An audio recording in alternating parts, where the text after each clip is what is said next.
Milo Yiannopoulos. Fox's Trace Gallagher has more on what's going on there tonight. Trace? And if you look at these pictures, Tucker, you can see, I mean, these guys are burning flags. They are busting windows. Right now, the entire campus at UC Berkeley is on lockdown. The police are trying to disperse the crowd, but so far, they're not going anywhere. You can see the fire right there. The teachers or the administrators are up on top of the building trying to spray fire extinguishers down. This was all over a speech by Milo Yiannopoulos. As you said earlier, he, of course, is a Breitbart writer, and the push tonight was to start this push so that campuses like UC Berkeley that are considered sanctuary campuses, which means they harbor illegal immigrants. They will not work with the federal government when it comes to illegal immigrants. They were trying to start this push to get federal dollars taken away from these UC campuses. Anybody who does not know Janet Napolitano, who is the former head of Department of Homeland Security, former Arizona governor, she is now the president of the UC system. And right after Donald Trump was elected, she made this push to start this sanctuary campus policy that they would not comply with the feds. And what the Republicans on campus and what this speech was about tonight was to try and get this campus and other UC campuses get federal dollars taken away from them if they are not going to abide by federal law. This speech was supposed to start tonight at around 6 o'clock. Well, they canceled it at 5 o'clock. The riots really began around that same time. And now you can see the crowd, it seems to be dispersing. Half the signs are anti-Milo signs. The other half are anti-Trump signs. So there's clearly a bigger issue going on here. The young Republicans on campus who are putting this thing on were told they could have the speaker, but they would have to pay the cost of the extra security, and they said fine. But of course, the protests, as you can see, have been ongoing now for a couple of hours, and police are having a difficult time trying to disperse this crowd. But the entire campus remains on lockdown tonight, except for these people who apparently won't leave. Tucker. So, Trace, what exactly are we looking at? Do you know? We've got pictures here which are either live or just briefly delayed, and it appears to be some kind of vehicle. I can't tell what it is. It's a husk, a burned-out husk. What is that? Yeah, I mean, it is. It's like a... to be honest, I don't know what that vehicle is. It looks like there's a wheel on top. I don't know if that is some kind of a vehicle. If you know, Jessica, just yell out at me. But I know they've been, you can see pictures earlier, they're up and they're slamming and busting into the windows. They've been throwing stuff at the police officers around there. They've been carrying protest signs around. They've been lighting flags on fire. And when one fire is put out, they go up and they light another one. Right now, they look to be just kind of standing around, but there is clearly an element of this crowd that is trying to stir things up. They think it's partly teachers. There are a lot of students there, and there are a lot of outsiders that came specifically to protest Milo Yiannopoulos' speech tonight on campus. So the breakdown, we don't know. Some of these pictures are from earlier. This is not the campus. That's in downtown Berkeley itself. You can see the campus right there, and when they kind of widen out, you can see that there is a fairly sizable crowd on hand for this. And again, it looks like it could be some kind of a cart that was overturned and then lit on fire, but quite honestly, I'm unclear. A trailer of some sort, maybe like a food trailer of some sort that might be, Tucker. With the tires burned off. These pictures are a little confusing, yeah. Trace, because there's no evident law enforcement presence. People are standing around this burning vehicle like it's a campfire. You don't. Where are the cops here? They're there. I mean, it's kind of hard to see them, but we've been watching this for a while now. They're there. I just don't know exactly where they are. I mean, they were inside the building. They were on top of the building.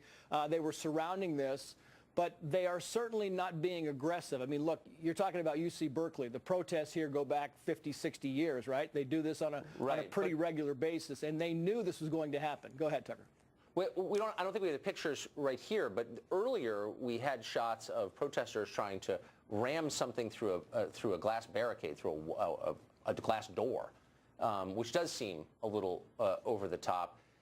Has anyone been arrested, do we know? And how's the state responding to this? The city of Berkeley? We don't know of any arrests so far. We have not heard of any arrests so far. We know that, and you can, I don't know if that's tape or live. That's videotape from earlier.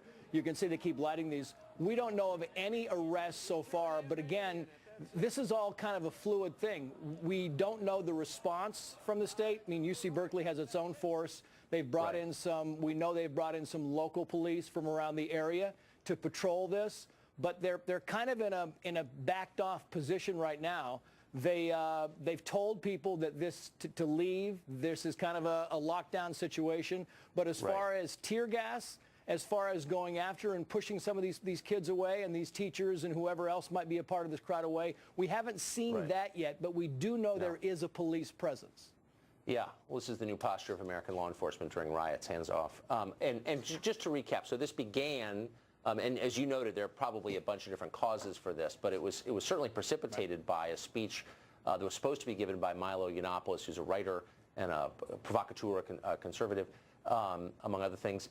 Where's he? Do we know? He's gone. I mean, he left. So he was supposed to speak, and he actually made it on campus, but he left. As soon as this stuff got kind of violent and they started lighting the fires, they escorted him out. So we were told about 45 minutes ago that Milo Yiannopoulos was gone. He had left the building, and they canceled the speech, and that was that. But these guys didn't leave. The protesters stayed on. And when they were told to push back, they kept getting a little more violent and started breaking things, started lighting things. And now you can see they're just kind of milling around. But there are certainly some agitators there that are trying to cause some trouble. Right. So the people who committed violence got to speak, but the person who didn't had to leave. I guess that's maybe one of the lessons. In essence. Trace Gallagher, thanks a lot for that. Appreciate it. All right. We are, again, if you're just joining us now, looking at massive protests in Berkeley, California, both in the city and outside the University of California at Berkeley, the flagship of the University of California system. Breitbart editor Milo Yiannopoulos, a pretty well-known figure among younger conservatives, was supposed to give a speech tonight. And you've seen protests outside a number of his speeches around the country over the last year, including at one of the political conventions this summer.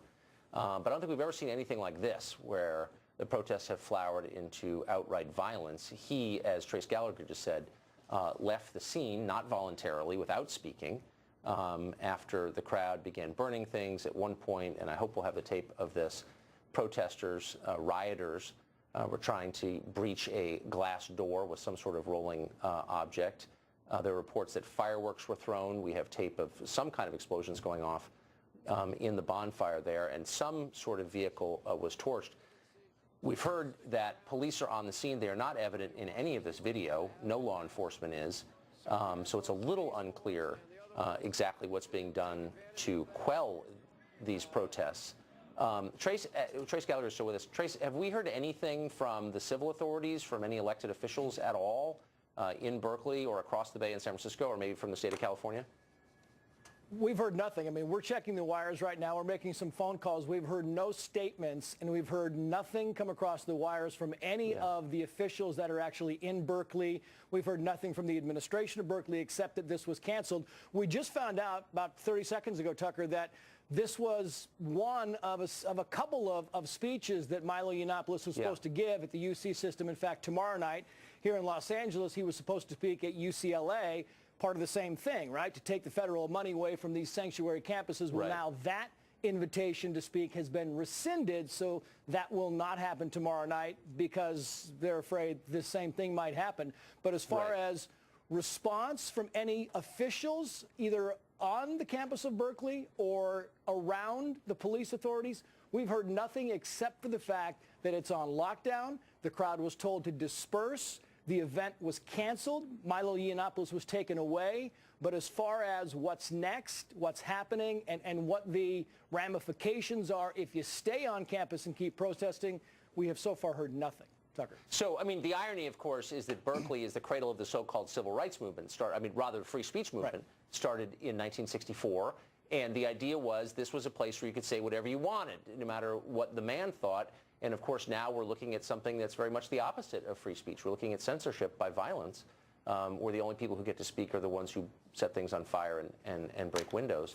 And you're disadvantaged because this is just breaking now, but I wonder if any of the guardians, self-described of free speech, Penn or the ACLU or people who are out there to protect your First Amendment rights have piped up over this. Yeah, and so far we've heard nothing about that. I'm sure we will hear in the hours to come, in the days to come, a lot more about this. Look, we all know that Berkeley is very much a left-leaning campus. They do have a fairly sizable Republican group on campus that actually promoted this, that got the administration to let Milo Yiannopoulos speak. And again, I said earlier, the caveat being that if he spoke, that the Republican group on campus would have to pay the extra cost for security, and they said fine. I'm sure nobody thought this was going to happen, but they clearly knew there were going to be protests with social media in the past couple of days. This has been planned. This has been, stoked. The fires have been stoked to have, and I mean that metaphorically, to have this type of a protest on campus tonight.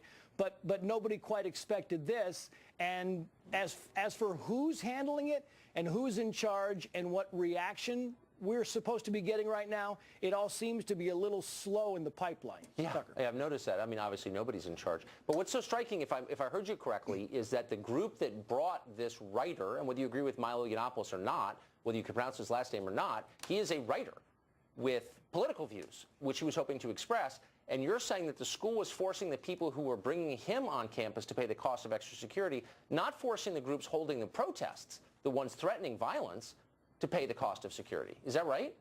Can that be true? That's correct. That was the deal. Yeah, the deal was that they can have this, but they knew there were going to be added costs. So the deal was, if you want a controversial speaker to come on campus and speak, there will be protests.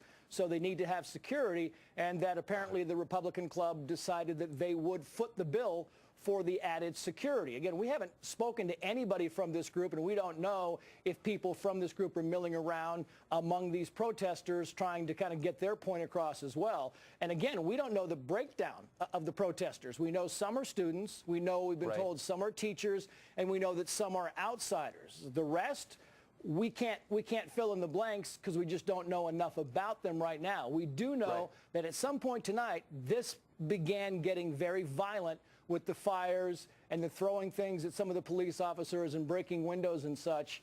And again, we would say that, we don't know who the agitators are in the crowd. Are they outsiders? Are they students? Are they professors? We do not yet know that. Okay. Trace, I want to stop there, and if you'll just stay with us. We have Milo Yiannopoulos on the phone right now. We want to go to him. Milo, you there? Hi, Tucker. How are you? I'm interested in what happened exactly. So tell us. Our understanding is you were set to give a speech at UC Berkeley tonight. You knew there were going to be protests, and then violence erupted, and you had to leave. Is that correct? And fill in the blanks for us. Right. Well, we knew there would be protests from the social media activity. We knew from the police. I have a pretty good sense of when things are going to get a bit rowdy, and we knew that UC Berkeley was going to be a problem, not least because they have a big free speech problem. Obviously, it's a liberal campus, so they hate any libertarians or conservatives who dare to express an opinion on their campuses. They particularly don't like me. And so this evening we got into the building, started preparing for the show, and people started arriving in black clothes and masks. They were clearly carrying concealed shields and weapons and things. And then stuff started being hurled at the building. There were rocks being thrown, various other things being thrown at the building. Eventually, the ground floor was breached, and I was evacuated. Who evacuated you?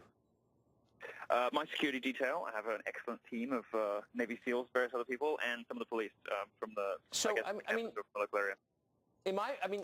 Tell me if I'm misreading this, but this looks like the nightmare scenario. This looks like political violence designed to squelch opinions the perpetrators of that violence disagree with. Am I reading it correctly? That's exactly what it is. And what's particularly scary and should be particularly troubling is it not only happened on an American college campus, supposedly in the land of the free, these are these places where you should be able to engage with different ideas, places where you should be able to hear speakers. And students who come to my talks who don't necessarily agree with me but just want to hear the other side, they were prevented from doing so this evening by violence from the left that is terrified of anyone who they think might be persuasive or might be interesting or might take people with them. I am not, a scary far-right, kind of neo-Nazi as some of the posters claim. They put those things on posters to try to legitimize their own violence against me and against my supporters. Instead, I'm just a sort of libertarian, gay, Trump-supporting provocateur who likes to, present interesting arguments. And we have good fun shows with huge sold-out audiences, very, very popular. I'm probably the hardest ticket on American college campuses. Students absolutely love me, but there's more loud left that just cannot tolerate anyone popular on campus who does not subscribe to their own crazy views. I mean, I guess the point isn't what your political views are. I would be every bit as outraged and afraid if I disagreed with your views, and I'm sure I do disagree with some of your views. That's hardly the point. The point is your political views were squelched by violence, and the irony, of course, is that the people calling you a Nazi were using violence to intimidate you into shutting up, which seems like well, a kind of these are people. Right. No, this is exactly the same thing happened when my book was announced. My book shot to the top of the Amazon bestseller chart within 24 hours of being announced, and people were saying they were going to burn, calling me a fascist. They really don't appreciate the irony of that. And of course, if you don't agree with my position, you should be particularly worried about people on your own side trying to squelch this stuff with violence. Because my whole thing is, the left is profoundly antithetical to free speech these days, does not want to hear alternative points of view, and will do anything to shut them down. My point is being proven to me over and over and over again. It's remarkable. Milo, will you stay with us? We're going to reset into the Hannity Absolutely. Hour, but we want to keep you there. So I want you to stay with us. We've got breaking news in progress. We're going to be right back with live coverage of what's going on in Berkeley, California. It is violent, and it is unfolding as we speak. We've got Milo Yiannopoulos, the focus of this violence, on the phone with us. Stay tuned. We'll be back in just seconds.